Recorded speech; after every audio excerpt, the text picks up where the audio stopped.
Morning. This is my excuse for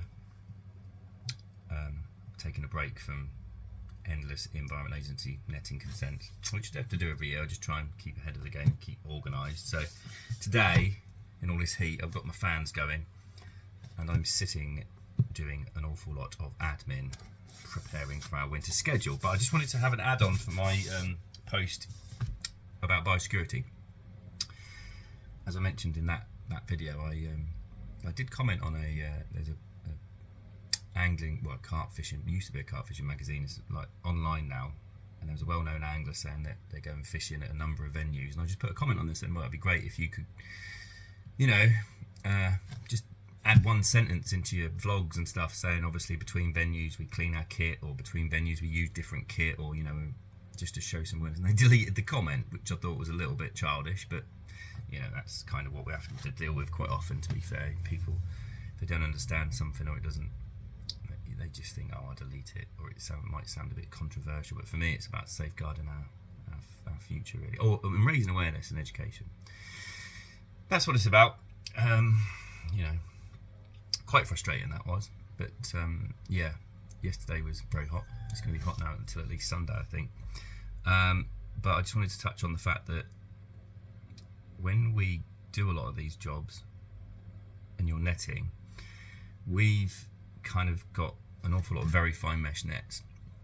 And I think historically the reason why in the olden days the fish dealers, I think everything's a lot more transparent now, but the reason why fish dealers never used to have very fine mesh nets is when they're out and about catching fish that they're potentially going to take as payment for doing the job, which we don't do. They don't want to catch tiny fish, they want to catch bigger fish. So as an example, if you're netting a lake full of bream and you use the sort of nets we've got and you catch tiny little bream like this, they don't travel anywhere, they're horrible things to move, but useful somewhere. As a fishery owner or the angling club, you'd say, right, those are the ones that need to move to another pond or this, that and the other. Whereas if all they're catching is fish like this, then they can take those away and sell them, hopefully, if they're doing all the paperwork and doing everything legit. So yeah, we started using a lot bigger, vast, really fine mesh nets. Most of the sort of standard sizes, a lot of people use 18, 24 mil mesh, and they're sort of saying, well, it's for carp lakes. It's like, yeah, but I just think that's a little bit sort of misguided, really. The whole point is to try and catch as many fish as you can, to show the client what's going on in the waters. And if all you're catching is bigger fish, obviously big vast gravel pits completely different to small clay lakes, but as an example, yesterday the sheer volume of centimetre long perch we were catching, which no one really knows are in there, and in that specific example, a match fishery, they're stocking huge amounts of fish, too many obviously, believing that that's the way they'll get big consistent match nets, and it's not consistent, and it never is. A few weeks obviously is fine, but that's not consistency in my opinion. But they stock it without understanding that, well, you've got to leave room and space for growth and reproduction, and it all happens loads quicker than anyone gives credit for. It's not hard to get fish to grow. It really isn't. The fish are the last piece of the puzzle as far as I'm concerned. When you're trying to explain, it's almost like a reverse. An angling club or a fisherman who's got his own lake, all they want to talk about is fish, and everyone wants the same thing. They want all the fish to get big and grow and have, it doesn't matter what species, but they want them to be big and all this. So they're all banging on about, I'm going to buy this, I'm going to buy that. It's all fish. Whereas we don't. We go the other way. We're like, hang on, let's set the pond or the lake up properly. Just do as much as we possibly can to eliminate potential future issues first. Because it's no good having all these big fish if they're just going to peg it when it gets a bit warm. And then you're scrabbing around going, oh, I need this, I need that. No, it's not the way to do it. It's just not the way to do it. You build it up sensibly. I've been to places very recently, and there's a lot of similarities between specimen carp fishing and fisheries and the match fraternity. They don't like each other generally, but it's pretty much the same thing now. You get a lot of places where carp fisheries, they just keep buying fish, keep stocking fish, believing that's the way to improve the fishing. And it's fine if they want to do that, but that's certainly not what we'd advise. I would always advise, if you're going to buy fish, decent fish from decent people, like Mr. Simmons or Mr. Shears, because why wouldn't you? You know, quality, young, strong, hardy fish. That just, I mean, loads of people do fish, but you've just got to be very buyer beware. You just got to be careful. But we go to carp fisheries and match fisheries where they go, oh, I couldn't turn them down. They were so cheap. Okay. Yeah. Well, you take your chances then, and it's almost like once you put fish in the water, you've potentially already made a big mistake that you can't really rectify. That's what you got to think. You know, we've seen this happen, and it's not nice at all. But yeah, it's just awareness. It's always about awareness with this job. Don't stock fish unless you know what's going on in the lake. And having a survey done's all very well and good, but look at what they're doing. Are they using fine mesh? If you've only got 100 metres of net and you're pissing around in a corner, yes, of course, you might be lucky and hit on a load of fish. But you need to be doing as much water as you can. It's not realistic if you've got like a 50-acre lake and they say you want it done in a day. You know, you've got to be sensible. And a combination of methods, you know, which can be labour intensive. Electrofishing can be a lot more labour intensive than netting, obviously, but it's getting to that point before you consider stocking fish, in my opinion. That's really important. And then only stock fish if it's absolutely necessary. Don't stock fish in the summer months, in my opinion. They're so active, it's just ridiculous. And all these things that I still see people do at this time of year tend to bite them in the arse later on. And as far as biosecurity is concerned and things like that, and fish handling as well, it's going to be very hot in the next week or two. Obviously, you need your oxygen meters in your pocket, really. Walk around, keep check. You can't do enough. People say, oh, I did it last week. It's like, okay, do it again. Just do it as much as possible. Go around, write notes, keep records. You learn, because you just learn. You can start to see patterns sometimes. Just the more information you have, always, you know, we're still learning, and we've been doing this our whole lives.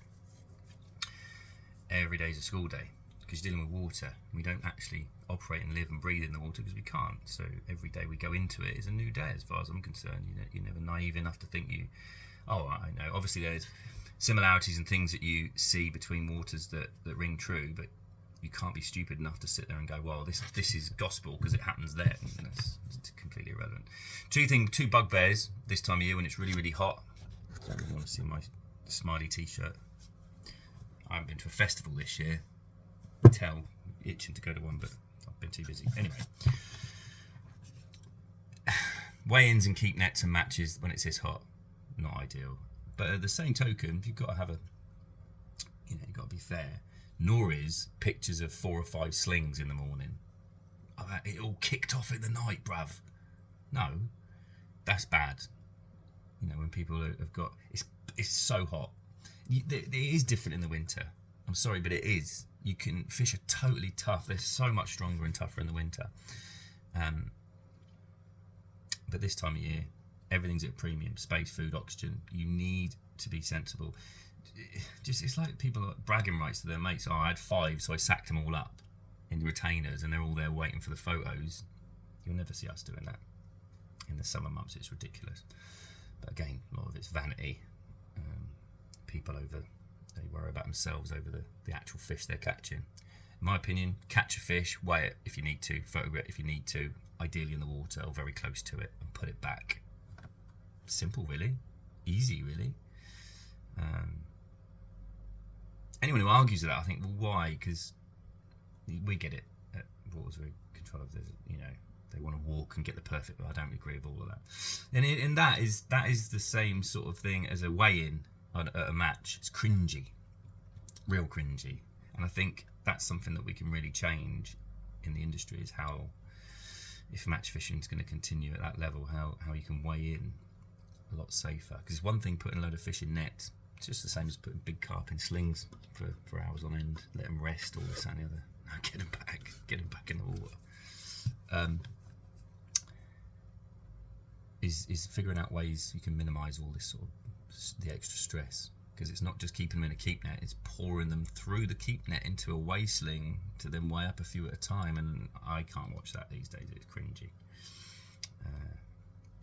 And then it's like this whole cascading effect of, oh, we've lost someone, let's put some more in, this, that, the other. We all need to be doing our best to understand and not bury our heads in the sand as well. I think that's the main problem. It's, you know, every single industry, every single business, every single thing has got its ups and downs, but to not talk about the negatives and the bad stuff, like this comment that got deleted, it was a perfectly innocent comment. I wasn't going to go at anyone. I said, oh, it'd be really good, really well-known angler. I said, it'd be really good if you could just, you know, when you're saying things like, we're going to go to a load of different venues today, then just one little sentence, because the kids worship these anglers, one little sentence or one little line on social media saying, oh, it's really important, you know, to have multiple nets. And think about it from a business point of view, guys. You work for tackle companies. People will buy more nets. That's the only way I can think they're going to do it, to be honest.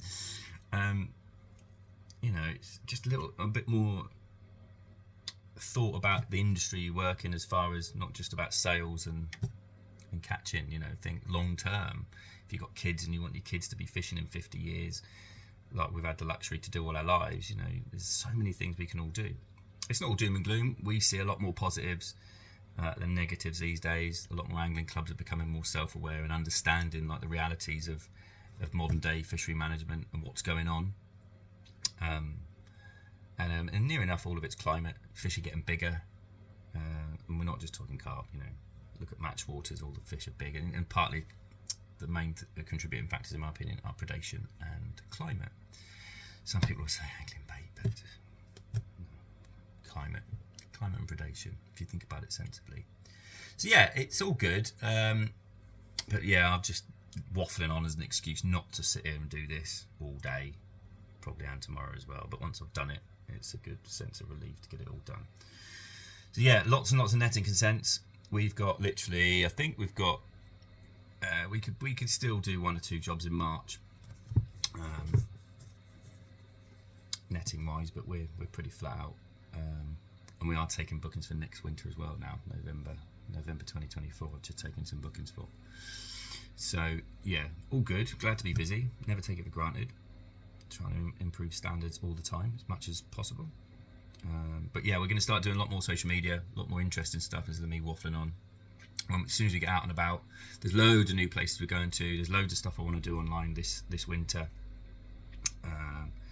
Get Ben out as much as I can, because his stuff's a lot better than mine. He can edit and film better than me, just waving my phone about. But we'll do as much as we can. Hopefully we'll try and show people more of what we're doing. I've got all these new gadgets, so I can put a GoPro on my chest and film actually what exactly bits and pieces that I think are relevant. They're just going to help people. I know I tend to repeat myself a little bit, but I think when I'm doing that, it's because the things that I find really important that I think can help people that I don't see them doing, to me, there's a lot of common sense. You just think, well, keep going on about it again. You know, we're not about. It's just about trying to sort of come across issues and problems at waters and say, well, look, this is a real good option for long term, rather than just like, here's a product you can chuck in and do this. My whole philosophy and work ethic's always been about long term safeguarding and protecting fisheries long term, rather than just buy this stuff and put it in and you'll be fine, because that's kind of like the government. Oh, don't worry about that, don't worry about all that, do this now, give me some money and everything will be yeah, anyway, that's not politics this morning. I think I've wasted enough time. I need to crack on with this now. So yeah, hopefully looking forward to seeing a lot of people, new and existing clients this winter, and I hate being indoors.